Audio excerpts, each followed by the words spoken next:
শোনো শোনো বন্ধুরা, আজ তোমাদের এক বাঘ আর এক চালাক হরিণের গল্প বলবো।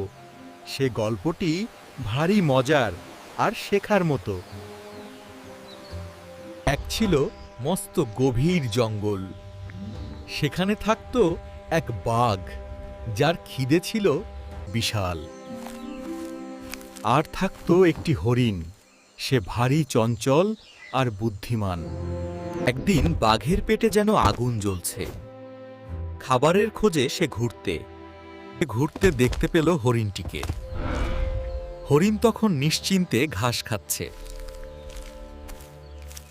আহা, এই তো আমার জল খাবার। দাঁড়া হরিণ, আজ তোকে ধরতেই হবেই। বাঘ যেই তেড়ে এলো, হরিণ দিল দৌড়। হরিণ ছুটছে তো ছুটছে, কিন্তু বাঘের গতিও কম নয়।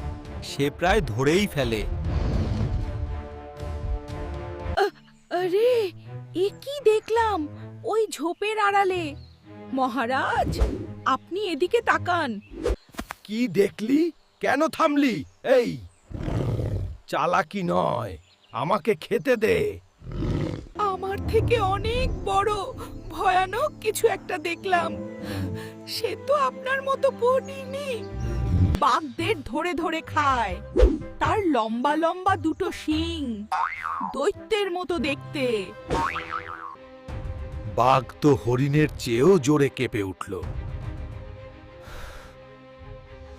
ভাবল, আরে বাবা, আমার চেয়েও বড় শিকারী। প্রাণ বাঁচাতে হবে তো।